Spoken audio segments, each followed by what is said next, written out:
for details. Let's do this. Jeff and Jeremy in the morning on 93.3 KCOC. Apparently, a lot of talk, seen a lot of stuff on social media about a new album coming out from AC/DC. Have you seen any of this? Wandering around? Yeah, that they were going to get the band back together. Well, no, this is actually, remember, we were talking about that a year or more ago. Oh, gosh, no, it was a couple of years ago because, I mean, it was... Yeah, now they have the first song out. Have you heard it? No. This is the teaser. They're calling this the Power Up Teaser. It's a new track off their new album, which they haven't revealed yet, but...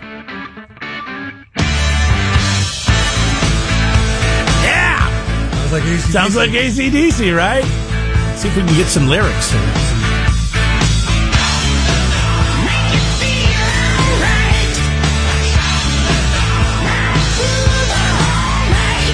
I thought these guys were half dead. So did I. It sounds pretty good. Yeah, I was going to say, is this an old recording or something? They have such a formula when it comes to their music. I mean, you know it's an AC/DC song when it starts. Did it not sound like they were writing their obituary a year or two ago? I mean, what the hell? This sounds amazing. Secret meetings outside of Vancouver coffee shops and you name it. I mean, man, it was...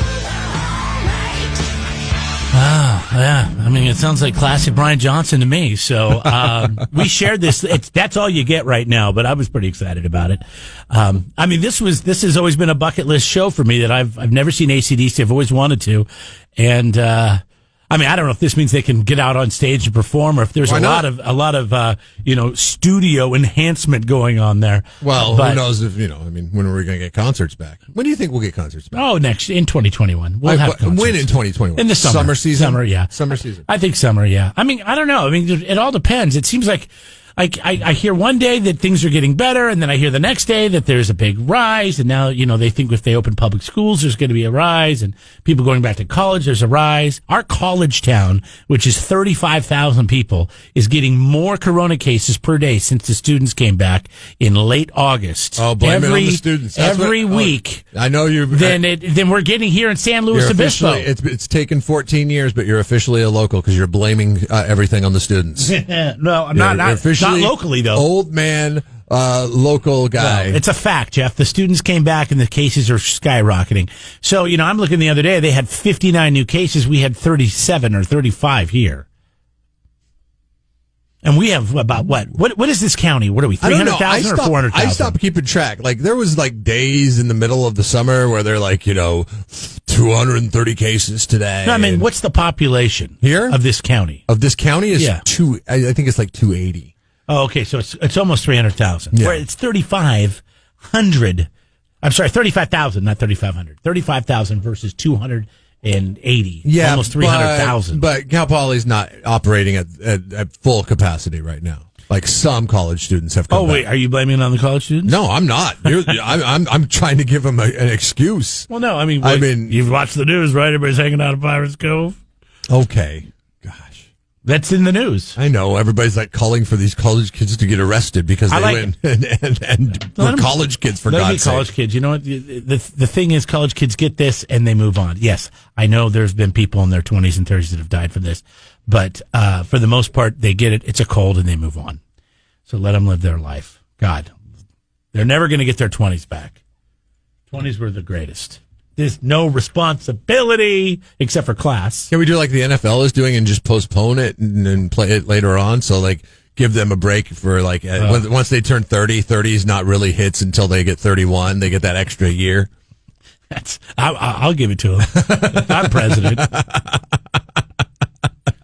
Yeah, there is some news coming out about that game. I saw that breaking news quickly that the game will not be played this week between the Pittsburgh Steelers and the Tennessee Titans. It will be rescheduled for another time. So that means I had to go find another kicker. So what should I do as commissioner of the Fantasy Football League? Nothing. Absolutely nothing. Just treat this as a bye week, right? And yeah, you don't need to do anything. This is the bye week. The NFL's treating it like a bye week. We're going to treat it like a bye week. Those weeks in which you were able to play Juju Smith-Schuster and Ben Roethlisberger and if anybody has those guys, Ryan Tannehill, you're going to have to go find somebody to replace them off their bench or go pick them up off the waiver wires because you can't do anything about that. What are you going to do? But now it's kind of late. I mean, because you got a game tonight. when you could maybe utilize some of the players that are playing the game tonight. And this game tonight's garbage. I mean, absolute dumpster fire central. I mean, the worst matchup. I had to drop a player season. to pick up another kicker for this weekend because my kicker is plays with Goskowski, plays for the Titans. So who did you drop? Oh, it's just one of my terrible wide receivers. You kept a kick. So you kept Goskowski? Yeah, he puts up 20 points a week. You're rostering 2 kickers right now. Yes, because he puts up 20 points a week. He's the number 1 kicker in the league. Yeah, I'm not letting him touchdowns. go. If I let him go, some jackass like you or anybody else in our league will pick him up in a second. In a second. A jackass like me who places all the importance in the world on kickers? Who sometimes even a jackass like you. I try to not roster a kicker until Sunday afternoon if I don't have to. Because they just take up space on your roster? This is the golden boy kicker right here. You don't want to let this guy sit. I mean, he would be gone in a second. There's no way. I would rather drop some jackass that's hurt. Rostering 2 kickers. That's hurt. He's going to be out for 3 weeks. This is where the wheels fall off the first place team in our league. Yeah, by the way, first place, most points, undefeated. When he starts rostering 2 kickers, this is where it all starts to all go downhill. The last thing I want to say about fantasy football is, this is a cutthroat league we're in, the Master Deflators Fantasy Football League. Is. Because, the backup for Chris Carson, who got hurt last week by some jackass Dallas Cowboy who held onto his leg and he got a sprained knee or whatever he got. Gatorade. The backup player was already taken. And the third string guy I looked this weekend, the guy I'm playing this week, our buddy Doug Grosshardt from the JD Project, picked him up last night. Smart. You're going up against a smart opponent this week. I mean, what a jerk. He was on I Jeopardy. was going to go pick up Holmes, and he already got him. Or Homer, whatever his name is. I don't even know his name. Homer. I don't think he knows his name either. He just knew that I was going for him, and he took him. Cutthroat league, I tell you, a bunch of jackasses. We'll be right back. At least you got 2 kickers. Tom Petty. Only one can play.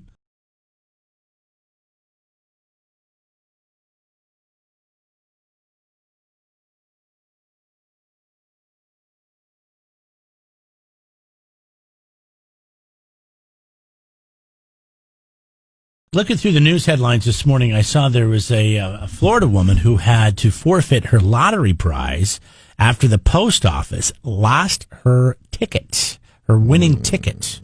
So she put it in the mail and sent it in to claim her prize instead of taking it right down to the lotto office. They lost it, and now she's out $1,000. Well, I wonder if she's going to be voting by mail this year, or if she's going to do it in person.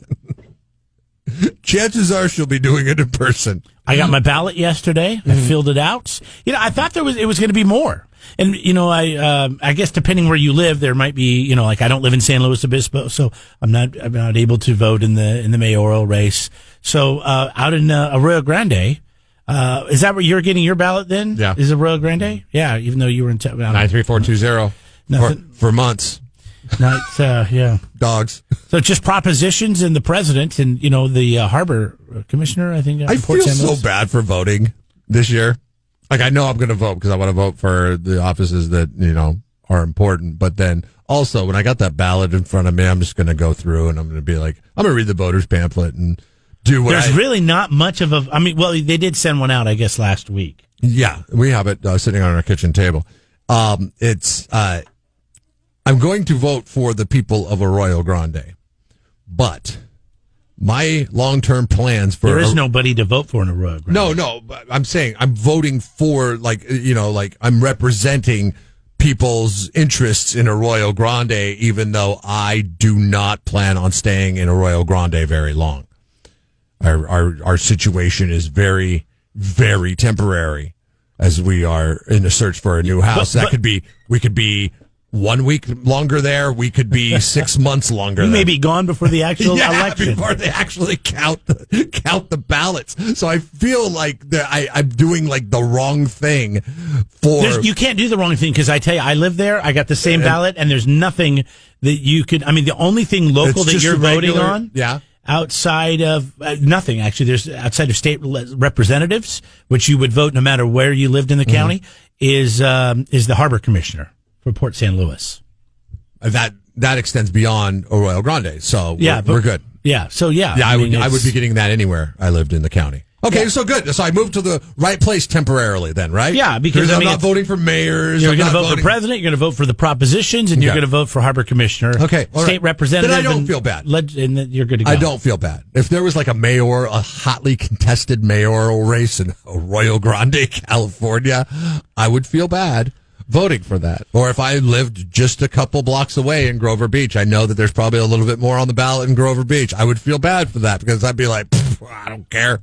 The guy's got 2 first names. Vote for him. Johnny writes in, he says, is there anywhere around the U.S. that we can vote in person? Yes, of course. They have voting centers now. We talked with Tommy Gong, and he said we're going to have like 4-day voting. It's going to be like the World Series of voting. Yeah, but instead of going to your normal precinct where you would vote, which for me it was a church down the street from my house, now there's going to be voting centers. And to find out where the closest voting center to you is, you can go to slowvote.com, S-L-O vote.com. And it's, just kind of navigate through, and you can find out where exactly They're going to start the voting on Halloween. You can register to vote. Yeah, they are. And then they're going to go all the way so it's Saturday, Sunday, Monday, Tuesday. That's when voting's going to take place. And you brought it up. It was kind of nice. It's like, okay, good. We all don't have to go in one day. No, I got to go pick up some bacon days at the store on Sunday morning. Oh, I can go vote if I need to vote. And if you get your absentee ballot in the mail, like Jeff and I do, then and you're going to vote by mail, then you just have to have that in the mail. The U.S. mail has to be postmarked by the 3rd, the day of the election. If you don't trust the U.S. mail because the lady in Florida lost her lottery ticket, winnings, yeah. There are boxes around the county in which you can drop it off, and it will go directly to the bean counters here in the county. Or just take it right down to Monterey Street to the county clerk's office, right there by the theater. What's the name of the theater? That's the Fremont Theater, yeah. I don't know if I want you voting. There's a lot of things you can't remember. Well, I know where it is. I just can't think of the name. I better go over that voter's pamphlet before I take Too late. Before I take your word on. Oh, just go ahead and do it. I've already voted. It's already done. I couldn't get that thing out of the mailbox fast enough. You probably don't even remember what you voted for. Just. It's probably a good thing that they can't have fans in the stands because I don't know if anybody would go. This season especially. Go for the party, I guess. Don't know who to take tonight. I mean, Denver is starting a third stringer at quarterback. Well, I think Denver's the favorite in this. I know the red zone. They are the favorite in this, and 70% of the red zone is picking Denver to win this game. I'm going to go. I really am rooting for a 0-0 tie. I think that would be great. I mean, I'm talking about a lot of missed field goals, a lot of anchors, a lot of turnovers in the red zone. I mean, I want it all. I want all the garbage that this game is going to produce. But I'm going to go with the Jets, and I'm going to go against the Red Zone Challenge, or the Red Zone Nation, on this one because of the fact that they have a starter at quarterback. I mean, it's Sam Darnold, okay? And I know he has 0 weapons to throw to. I know that he has 0 weapons to hand the ball off to, but he's got the experience. You know, Brett Rippon starting for the Denver Broncos. Brett Rippon. Rippon? He must be related Rifkin? He must be related to Mark in some way, right? I gotta look that up. I gotta look that up. But it's the 3rd string quarterback. 3rd string. Before the season started, he was likely to get cut. Now he's playing on Thursday Night Football for all the nation to see. He may be the next Gardner Minshew. You never know. Oh. I have no idea who this guy is. Nobody knew who Gardner Minshew was, really, unless you watched, Pac-12 football back before he played in the NFL. So I doubt he is. It'll probably be pretty bad. I'll be tuning in. I'll be wanting to see what's going on. It's Thursday Night Football is on the NFL Network. Is that it? That's how I watch it. Is it on? It's not on television. Television, right? No. Yep. Yeah. So, no relation to Mark Rippon, but a native of one of your favorite towns in the nation chose to go to Boise State over Washington State University, and he is from Spokane, Washington. The Brett Rippon is. Played his high school ball at Shadle Park High School, Jeremy. Yeah. That's a bad neighborhood, Shadle Park. Is it? Oh yeah. I don't know anything about the greater Spokane I think area. it's in the valley. Yeah, and the valley of Spokane is not good. He is listed as a Canadian American professional American footballer. which I don't know if the And people. he chose to go to Boise State over Washington State. I'm not sure. I don't know if that sounds. He chose to go play. What's Well, going on at maybe Boise he wasn't State? recruited. I don't know. Maybe he The wasn't toilet recruited. bowl. I mean, come on, over Mike Well, Leach. Boise State's a formidable. He's a quarterback that chose. He probably didn't have a shot at WSU with Mike Leach. I mean, this is a guy that all he does is invest in quarterbacks. And if he turned that down to go to Boise State, yeah, I'm not thinking that he doesn't have a good head on his shoulders. Played at Boise State from 2015 to 2018. Okay. That game tonight, 5:20-ish on the NFL Network, and I think you can watch it online too. It's the Broncos traveling to New York to take on the Jets. Why would anybody want to watch it at all? To see what happens, to see the S show. I'll have it on. I'll be doing stuff. Well, you'll have this game on. Oh, yeah. I watch every night. Thursday. Wait, hold on a second. You must have. I have zero involved in this. I don't have a player. I have a player in my starting lineup in this game. Okay? And I'm not planning on watching this game at all for a minute. All right. Well, yeah, I'm going to have it on. What else are you going to watch? Unless I check the score at like halftime and it's 0-0. The news? And it's 0-0 with like 6 turnovers on each side. I'm like, oh, I got to watch this game, see what's going on here.